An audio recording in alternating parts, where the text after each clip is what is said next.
Hi, my name's Amber Blair, and welcome back to Dermcast TV. Today, I have the great pleasure of sitting with Dr. Joslyn Kirby. She's a practicing dermatologist in Hershey, Pennsylvania, associate professor and vice chair for the Department of Dermatology at Penn State, and the current president for the HS Foundation. Thank you for visiting with us, Joslyn. Welcome. Thanks, Amber. It's great to be here. Great to have you. And I'm really looking forward to learning a little bit more about your participation in the HS Foundation and kind of how that came to pass. This is new for you, yes? Absolutely. Yes, January. Congratulations. Thank you. Tell me a little bit about your involvement thus far with the foundation. So the foundation has been the place where I think I learned the most about HS, and it really supported my growth as an HS researcher to begin with. Our foundation does one of the largest HS research meetings in the world. It's the SHSA, Symposium for HS Advances, and it's held every fall. So if you love HS research, it's the meeting to go to. And beyond that, we've just continued to grow in supporting the educational needs of clinicians, but also trying to bring some of that research that we all maybe are learning about or know about as clinicians, and to give that to the people with HS, the patients. Because I don't know about you or viewers, but so many of our patients come in feeling like they've been left in the dark. And so we have something called plain language summaries on our website. And I hope that has been a way for patients to realize there is a lot of effort being put into figuring out what is going on for them. One of the things that I've been able to utilize in my practice is the HS Foundation website as a resource for the patients, and I've gotten great feedback from it. I love what you all have done with the website. And can you just tell us a little bit more about how that offers an additional resource to the patients? Absolutely. And thank you for bringing that up, because we have put a lot of effort into our website over the last year or two. So I mentioned those plain language summaries that are on our website for patients. Some of the resources for clinicians, there's a trifold pamphlet that clinicians can download for free. It's in color. It's been written by people who know HS. So you can download that as a PDF, print it off, and hand it out to patients in clinic. But the number one resource that I think is on our website is actually our templates to be used for prior authorizations. So many of you treating HS, you might have to fight for drugs because we only have that one FDA-approved treatment right now, adalimumab. Everything else is off-label. Maybe you even have to fight for the adalimumab sometimes.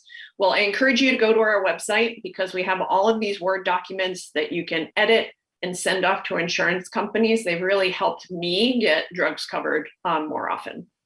I didn't know that was there. That's exciting. I'm going to go play around with the website. It's going to change your life, Amber, for sure. So we started talking about the website, but let's go back for a second and go back to the basics. What are some of the challenges that you feel like both patients and providers deal with just from the diagnosis component of HS and moving forward? Yeah, I think that we're slowly making strides in patients not having to diagnose themselves. But that is still a very big part of how people arrive at their diagnosis, because there's research showing, and I don't think it's really changed significantly, that most patients see anywhere from 10 to 17, they have 10 to 17 visits, and within their multiple providers over those visits before they're given the diagnosis. And I think we're slowly reaching out to non-dermatologists to help them recognize this disease and know that this is absolutely within our wheelhouse as dermatology providers. I think it's a great day when a patient comes in and they've had the disease for 12 months or 18 months before they're given the diagnosis. I think we'll get it down even lower than that, but the fact that that's even happening to me and maybe to you all is, I think, a testament to all the work that you're doing and others are doing to get the word out about HS. That path to diagnosis is really wearing on people though. So when I walk into the room, one of the first things I do is ask them, tell me, what do you know about your skin condition? Tell me your side of this story, because for many of them, it has really been what feels like a hard fought battle to get to the point of being given a diagnosis or deciding that's what's happening, and then starting to talk to them about what their thoughts are on treatment. So just letting them tell their story, what they know about their disease, and maybe what their thoughts are on treatment. How do you like to help them guide their treatment plan? Or can you share with us some things that you found that really are working well in these patients? Yes. Well, I have learned by trial and error. So I'll tell you that I learned by stepping in it a few times. So, I've learned not to walk into the room and talk about antibiotics without first asking people, have you tried antibiotics? What was your experience with these? Because some people have gotten really frustrated, and understandably, with being given their 12th course of an antibiotic, and it's not helping them. And so we kind of have to explore, unpack, if you will, like what antibiotics are good for, why we would even use them in an inflammatory condition, and then talking about, what good they might serve going forward. For some patients, they've only ever been taken care of by a surgeon. And so they don't know that medicines can be really useful. And the converse happens just as often. People have only been given, again, antibiotic, but have never heard about the role of procedures. So going back to that point about why you and we are the best people to take care of this disease, it's because really at every stage, we can leverage both medicines and procedures, whether that's stage 1, stage 2, and definitely stage 3. That definitely makes sense. And I see the frustration in the patients as they come in, just like you said, they've kind of been around the ringer, so to speak, and finally having a conversation that's conclusive of all treatment options, I think is great for them in our offices. And I'm seeing more referrals come in from non-dermatology providers, which is exciting too. You're right.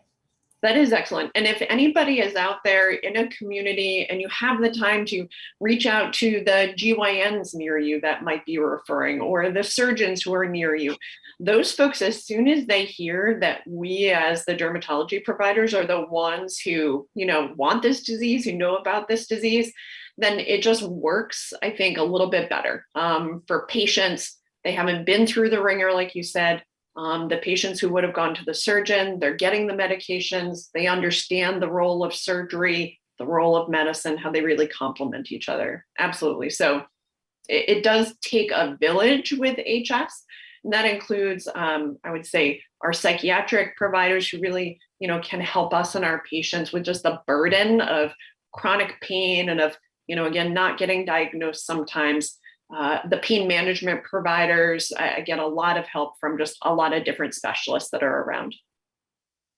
That's an excellent reminder to be inclusive of all of the specialists. When we talk about awareness, there's an HS Awareness Week coming up in the not too distant future, correct? It is June 6th through 12th. So you might be seeing a lot more on social media from a lot of different groups. There are patient support groups, many of them here in North America and particularly in the US. There are a number abroad, and also the HS Foundation. So hopefully you'll be seeing more from all of us during that week. That's exciting news. Moving forward, can you tell us a little bit about what providers can do to get involved with the HS Foundation if they're interested in giving their time to this organization? Absolutely. So we have a few different committees doing a lot of the work. So doing the social media outreach, the development of the posts. It's been a long day. We're developing educational materials, all of the things that are online. If you enjoy taking what you know about science and turning it into plain language for that patient to understand, we've got lots that you can do. If you've got partnerships with organizations like the SDPA and others, we want to partner with organizations to get the word out. But to answer your question, in a roundabout way. The best way would be to go to our website. There's a way to submit your name and email address at the bottom. So that way we can reach out to you and involve you in some of our work. I love that. Did you hear that? To all of our members, reach out.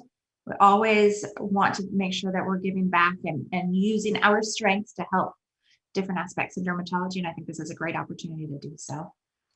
Thanks, Amber. Well, Dr. Kirby, I want to thank you again for taking the time out of your very busy schedule. You clearly have a lot going on to sit and talk with us today and to give some information to our members about the HS Foundation and what you guys have going on right now. It's very exciting to hear about, and I'm so thankful that you took the time to talk with us. Absolutely. And Amber, thank you for making space on your broadcast for HS, and thanks to everyone who is tuning in. Our pleasure. Amber, Blair, and Dr. Kirby from Dermcast TV, thank you guys for watching. Have a great night.